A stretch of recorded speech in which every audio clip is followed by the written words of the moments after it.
சொல்றாங்க.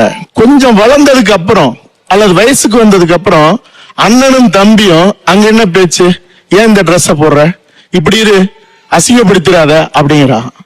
கல்யாணம் பண்ணி போன உடனே கணவன் சொல்றான், நீ இப்படிதான் இருக்கணும், இல்லன்னா எங்க வீட்டு சனங்களுக்கு பிடிக்காது அப்படிங்கிறான்.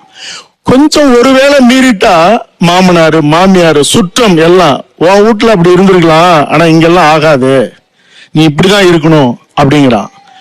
அதுக்கப்புறம் புள்ள பிறந்துருச்சுன்னா, குழந்தை பிறந்துருச்சுன்னா பிள்ளைங்க சொல்லுது அல்லது மகன் சொல்றான், ஏமா எல்லாரும் பேசி எது கொஞ்சம் இப்படி இரு அப்படி. சரி, இன்னும் கொஞ்சம் மேல போயிட்டா வயசாயிடுச்சுன்னா பேர பிள்ளைங்க சொல்லுது, வயசாயிடுச்சு இல்ல, நீ கொஞ்சம் வாயை மூடிக்கிட்டுற அப்படிங்குது. இது ஆணுக்கு நிகழ்வதல்ல, பெண்ணுக்கு மட்டுமே நிகழ்வது. மேல போயிட்டா வயசாயிடுச்சுன்னா பேர பிள்ளைங்க சொல்லுது, வயசாயிடுச்சு இல்ல, நீ கொஞ்சம் வாயை மூடிக்கிட்டுற அப்படிங்குது. இது ஆணுக்கு நிகழ்வதல்ல,